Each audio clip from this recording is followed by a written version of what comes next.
علوم دین کو سیکھنے کے ساتھ ساتھ والدین کی ذمہ داری یہ بنتی ہے کہ ہم اپنے بچوں کی اچھے سے تربیت کریں، ہم اپنے بچوں کو علم دین سکھائیں اور ان کا تعلق رب کائنات سے جوڑیں اور ان کا یقین اللہ تعالیٰ کی ذات کے اوپر بنائیں، ان کا کامل یقین بنائیں۔ یہ والدین کی ذمہ داری ہوتی ہے۔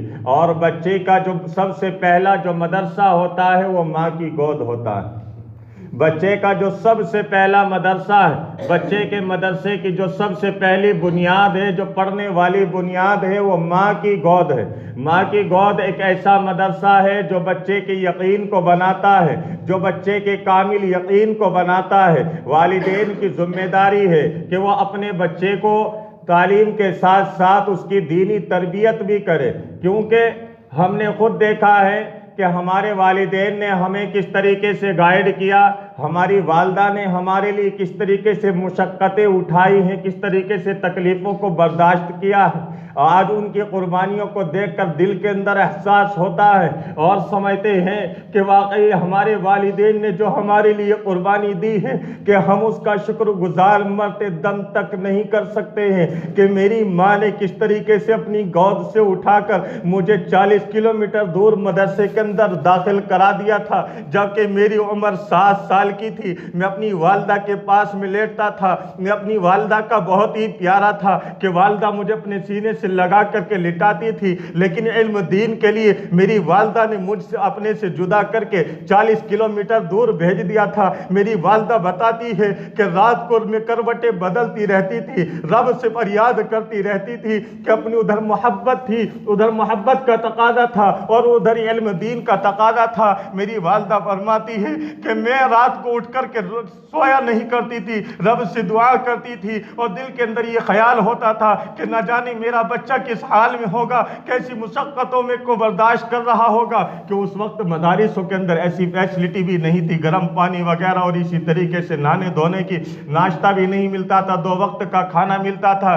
تو میری والدہ نے اپنی گود سے اٹھا کر مجھ کو 7 سال کی عمر میں اپنے سے جدا کر کے علم دین کے لیے مدرسے کے اندر بھیجا تھا۔ وہ بتاتی ہے کہ میں نے جب خواجہ قطب الدین بختیاری کاکی رحمت اللہ علیہ کا میں نے واقعہ پڑھا کہ ان کی والدہ نے اپنے بچے کی کس طریقے سے تربیت کی تھی، حضرت خواجہ قطب الدین بختیاری کاکی رحمت اللہ علیہ کی والدہ فرماتی ہے کہ میں نے اپنے بچے کی کس طریقے سے پرورش کی ہے، کس طریقے سے میں نے اپنے بچے کی تربیت کی ہے۔ خواجہ قطب الدین بختیاری کاکی رحمت اللہ علیہ جب بچپن میں تھے، بچپن میں قدم رکھا، والدہ کے دل کے اندر یہ احساس پیدا ہوا کہ اپنے بچے کو متقی بنانا ہے، پرہیزگار بنانا ہے، اس کا یقین کامل اللہ تعالیٰ کی ذات کے اوپر ہونا چاہیے۔ تو حضرت خواجہ قطب الدین بختیاری کاکی رحمت اللہ علیہ کی والدہ نے اپنے بچے کو مدرسے کے اندر بھیجتی ہے، مدرسے کے اندر داخل کراتی ہے اور بچہ مدرسے کے اندر پڑھنے کے لیے جاتا ہے۔ مدرسے سے پڑھ کے جب بچہ گھر تشریف لاتا ہے، گھر آتا ہے، بستے کو رکھتا ہے اور والدہ سے کہتا ہے کہ اماں جان میں پڑھ کے آ چکا ہوں، اے والدہ جان مجھے بھوک لگی ہے، کھانے کا تقاضا ہے، اے امی جان مجھ کو کھانا دو۔ تو والدہ کہتی ہے کہ بیٹے قرآن والے کسی سے کھانا نہیں مانگا کرتے، بیٹے کے قرآن والے کسی سے کھانا نہیں مانگا کرتے، بیٹے قرآن والے اپنے رب سے کھانا مانگا کرتے ہیں۔ جس کا رب کا کلام تو پڑھ کے آیا ہے اسی رب سے مانگنا تیری ذمہ داری ہے، جس رب کا کلام تو پڑھ کے آیا ہے اسی رب سے تو کھانا مانگ، وہی رب تجھ کو کھلائے گا پلائے گا۔ بچہ کہتا ہے کہ ماں جان میں اپنے رب سے کس طریقے سے مانگوں؟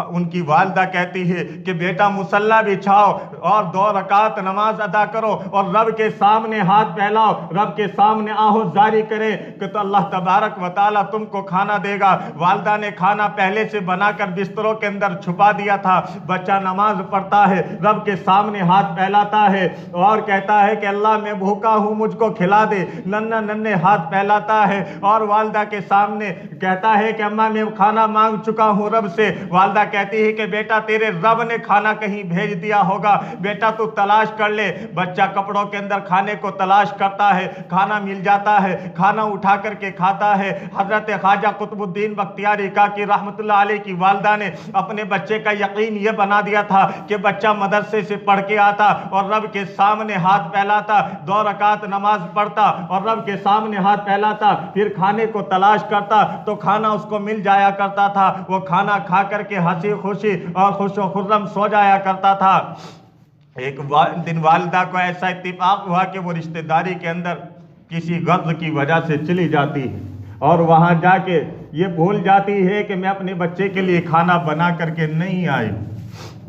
جب ان کے دل کے اندر یہ خیال پیدا ہوتا ہے کہ میں آج اپنے بچے کے لیے کھانا بنا کر کے نہیں آئی ہوں اور میرا بچہ مدرسے سے آ چکا ہوگا، وہ نہ جانے کس حال میں ہوگا، تو والدہ کے دل کے اندر احساس ہوتا ہے اور والدہ کہتی ہے کہ رب کریم آج معاملہ میرا نہیں ہے، آج معاملہ تیری ربوبیت کا ہے۔ اے پروردگار، میں اپنے بچے کے یقین کو تیرے ساتھ جوڑنا چاہتی تھی، اس کا کامل یقین بنانا چاہتی تھی۔ اللہ تبارک و تعالی آج میرے بچے نے اگر کھانا نہیں کھایا ہوگا، اللہ تبارک و تعالی تیری ذات کے اوپر سے اس کا بھروسہ اٹھ جائے گا۔ اللہ تبارک و تعالی آج معاملہ تیری بندی کا نہیں ہے، اللہ تبارک و تعالی آج معاملہ تیری ربوبیت کا ہے۔ اللہ تبارک و تعالی میرے بچے کے لیے کھانے کا بندوبست فرما دے۔ والدہ تڑپتی ہوئی آتی ہے، آ کے دیکھا کہ بچہ سو چکا ہے۔ والدہ کے دل کے اندر یہ احساس ہوتا ہے کہ میرے بچے نے کھانا نہیں کھایا ہے، بھوکا سو گیا ہے۔ جب میں کھانا بنا کے رکھ کے نہیں گئی تھی تو بچے نے کھانا کہاں سے کھایا ہوگا۔ کھانا بناتی ہے جلدی سے اور بچے کو اٹھاتی ہے اور کہتی ہے کہ بیٹا اٹھ جاؤ اور کھانا کھا لو، تم بھوکے سو رہے ہو۔ کہا کہ امی جان تم کون سی بھوک کی بات کر رہی ہو، میں تو الحمدللہ کھانا کھا چکا ہوں۔ کہا کہ بیٹا جب میں نے کھانا بنایا نہیں تو تم نے کھایا کیسا ہے؟ اللہ تبارک و تعالیٰ کی ذات کے اوپر اس بچے کا یقین بن چکا تھا۔ اس بچے نے جواب دیا کہ اماں جان جو میرا مستقل کا معمول ہے کہ میں مدرسے سے آیا اور 2 رکعت نماز پڑھی اور پھر رب کے سامنے ہاتھ پھیلائے اور ہاتھ اٹھا کر کے میں نے کہا کہ اللہ تو مجھ کو آج اچھا سا کھانا کھلا دے، آج میری والدہ بھی میرے گھر پر موجود نہیں ہے، اللہ تبارک و تعالی آج تو مجھے بہترین کھانا عطا فرما دے۔ تو بچے نے دعا مانگنے کے بعد اور کھانے کو تلاش کیا تو فرماتے ہیں کہ میں نے جو کھانا کھایا امی جان ایسا ذائقہ اور مزہ مجھے آج تک نہیں آیا تھا جیسا کہ آج اس کھانے کے اندر آیا ہے۔ تو کہنے کا مقصد یہ ہے کہ وہ والدہ ہوا کرتی تھی جو بچوں کے یقین کو بنایا کرتی تھی، جو بچوں کے یقین کو اللہ تبارک و تعالیٰ کی ذات کے ساتھ جوڑا کرتی تھی، جو اپنے بچوں کے کامل یقین کو بنایا کرتی تھی کہ اگر کوئی خالق ہے، کوئی مالک ہے، اگر کوئی کھلانے والی ذات ہے تو صرف اور صرف وحدہ لا شریک لہ کی ذات ہے۔ ماں تجھ کو کھانا دینے والی نہیں ہے، باپ تیری پرورش کرنے والا نہیں ہے، بلکہ پالنے والا رب ہے، کھانا دینے والا رب ہے۔ اللہ کے تبارک و تعالیٰ کی ذات کے ساتھ ان کا ایسا توکل اور بھروسہ ہو جایا کرتا تھا۔ خواجہ قطب الدین بختیاری کاکی رحمت اللہ علیہ پھر ایسے اپنے وقت کے ولی بنے ہیں، ایسے مجدد بنے ہیں، ایسے محدث بنے ہیں کہ خواجہ قطب الدین بختیاری کاکی رحمت اللہ علیہ بہت ہی بڑے محدث بنے ہیں۔ میں اس سے پہلے ایک اور بات بتاتا چلوں کہ حضرت بایزید بستامی رحمت اللہ علیہ جب بچپن میں تھے تو ان کی والدہ نے ان کو مدرسے کے اندر داخلہ کرایا۔ تو حضرت بایزید بستامی کو جب والدہ مدرسے کے اندر لے کے جاتی ہے، دستے شفقت اس کے سر کے اوپر رکھتی ہے اور استاد محترم سے کہتی ہے کہ میں اپنے بچے کو عالم کامل بنانا چاہتی ہوں، میں اللہ کا ولی بنانا چاہتی ہوں، میں اس کو حافظ قرآن اور حامل قرآن بنانا چاہتی ہوں۔ میری طرف اور تمنا یہ ہے کہ میرا بچہ گھر تب آئے جب یہ کہ حافظ قرآن بن جائے۔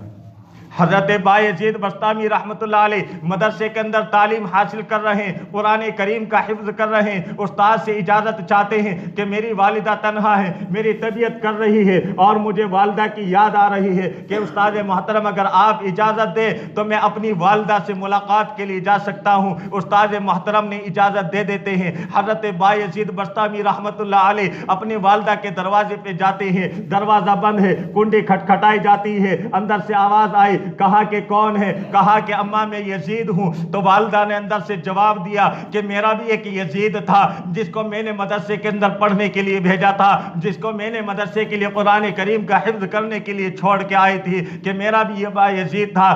کہ تم کون ہو؟ کہ میں تو حافظ قرآن بنانے کے لیے چھوڑ کر آئی تھی۔ حضرت بایزید بستامی واپس لوٹ جاتے ہیں۔ والدہ کے دل کے اندر شفقت اور محبت کے جذبے ابھرتے ہیں تو والدہ کے دل کے اندر خیال آیا کہ جب بچہ یہاں تک آ گیا تو کم سے کم اس سے ملاقات تو کر لے۔ والدہ دروازہ کھولتی ہے، دیکھا کہ بچہ جا رہا ہے، والدہ نے آواز دی، اے یزید جب تو آیا ہے تو ملاقات کرتے جانا۔ تو بھائی یزید بستامی نے کہا کہ اماں جان مجھے معاف کرنا کہ میں حافظ قرآن جب تک نہیں بن جاؤں گا جب تک کہ آپ سے ملاقات نہیں کروں گا۔ تو یہ والدین کی محبت یہ تھی۔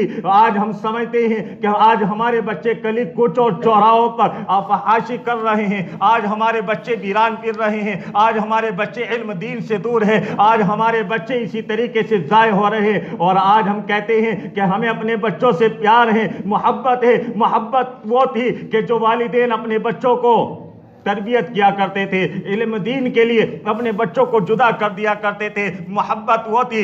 آج بچوں کے ساتھ میں یہ محبت نہیں، رب کعبہ کی قسم یہ بچوں کے ساتھ میں دشمنی ہے کہ آج ہمارے بچے علم سے دور ہوتے ہوئے جا رہے ہیں، علم سے دور ہو رہے ہیں۔ تو آج ہمیں نہ والدین کے حقوق کا پتہ ہے، نہ پڑوسیوں کے حقوق کا پتہ ہے، نہ ماں باپ کی عظمت ہمارے دلوں کے اندر ہے، نہ بہنوں کی شفقت اور محبت ہمارے دلوں کے اندر ہے۔ وجہ کیا ہے؟ وجہ یہ ہے کہ ہم نے علم دین سے دوری کو اختیار کیا ہے۔ اگر آج ہمارے دلوں کے اندر علم دین ہوتا، اگر ہمارے سینے کے اندر عظمت قرآن ہوتا، اگر آج ہمارے سینے کے اندر عظمت حدیث ہوتی، نبی علیہ السلام کا فرمان ہمارے سینوں کے اندر موجود ہوتا، تو ماں باپ کی عظمت ہمارے قلوب کے اندر ہوتی، ماں باپ کی اطاعت کو ہم اپنے لیے باعث فخر اور باعث ثواب سمجھ کر کے کرتے۔ لیکن آج ہمارے بوڑھے بزرگ تڑپ رہے ہیں کہ بچے ہمیں ٹائم نہیں دیتے، ہماری خدمت نہیں کرتے، ہماری آوازوں کو نہیں سنتے۔ ارے کہاں سے سنیں گے جبکہ تم نے ان کی تربیت نہیں کی تھی، جبکہ تم نے ان کو علم دین سے آگاہ نہیں کیا تھا۔ یہ ہماری کمزوری رہی ہے کہ آج ہم اپنی کمزوری اور ناکامی کے اوپر افسوس کر رہے ہیں۔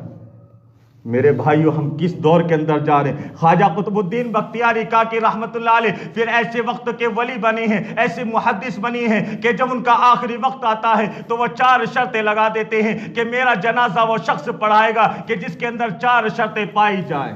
مختصر بہت کروں گا۔ 4 شرط وہ یہ ہیں کہ جس نے اپنی کبھی زندگی کے اندر جماعت کا ترک ہونا تو بہت دور تکبیر اولا فوت نہ ہوئی ہو، جب سے اس نے ہوش سنبھالا ہو اس کی تکبیر اولا فوت نہ ہوئی ہو۔ دوسری شرط یہ ہے کہ جب سے اس نے وہ بلوغت کی عمر کو پہنچا ہے، جب سے اس نے آج تک کسی نامحرم عورت کے اوپر نظر نہ ڈالی ہو، ماں بہن بیٹی کے علاوہ۔ تیسری شرط یہ ہے کہ جس کی کبھی تہجد فوت نہ ہوئی ہو۔ چوتھی شرط یہ ہے کہ جس کی کبھی سنت عصر کی سنت کبھی فوت نہ ہوئی ہو۔ تو ایسا مجمع تھا، یعنی 15,000 محدث تھے، 15,000 محدث تھے اور 50,000 حفاظ کرام قرۂ کرام تھے، لیکن نماز جنازہ پڑھانے کے لیے کوئی تیار نہیں۔ لاکھوں کا مجمع ہے لیکن ایک سب کے جب عصر کا وقت ہو جاتا ہے تو پھر ایک شخص نکلتے ہیں سب کے اندر سے اور وہ نماز جنازہ پڑھاتے ہیں اور رخ پہ سے کپڑا ہٹا کے کہتے ہیں کہ اے خواجہ قطب الدین تجھے کیا ملا مجھے دنیا والوں کے سامنے ذلیل کر کے، تجھے کیا ملا میرے راز کو افشا کر کے، میرے راز کو ظاہر کر کے۔ تو وہ نماز پڑھاتے ہیں اور کہتے ہیں کہ الحمدللہ میرے اندر یہ 4 صفات پائی جاتی ہے۔ میں بھی جانتا تھا کہ ان کا مقصد مجھ سے نماز جنازہ پڑھوانا ہے۔ اور وہ کون تھے؟ آج ہم ذرا سی مشغولی کی وجہ سے کہتے ہیں کہ جی بچے ہیں، فلاں کام ہے، فلاں ہمارے اوپر کیا ہے۔ کون تھے وہ نماز جنازہ پڑھانے والے جن کے اندر یہ 4 شرائط پائی گئی؟ وہ وقت کا بادشاہ تھا، شمس الدین التمش تھا، جو دلی کی گدی پر بیٹھا ہوا تھا، جو بادشاہت میں جس کی تکبیر اولا فوت نہ ہوتی ہو، جس کی جماعت ترک نہ ہوتی ہو، جس کی تہجد نہ چھٹتی ہو، جو ماں بہن بیٹی کے علاوہ کسی کے اوپر غلط نظر نہ ڈالتا ہو، کسی کے اوپر اس کی نظریں نہ ڈلی ہو۔ آج ہمارا عالم کیا ہے؟ وجہ یہ ہے کہ ہم نے دین سے دوری اختیار کی ہے۔ آج ہمارے بچے گالی دیتے ہیں تو فخر محسوس کرتے ہیں، آج ہمارے بچوں کے اندر سے تعلیم و تربیت نکلتی ہوئی جا رہی ہے۔ افسوس پھر بڑھاپے میں سوچتے رہیں گے اور پچھتاتے رہیں گے کہ بچے ہمارے نافرمان ہو گئے، مطیع نہیں ہیں۔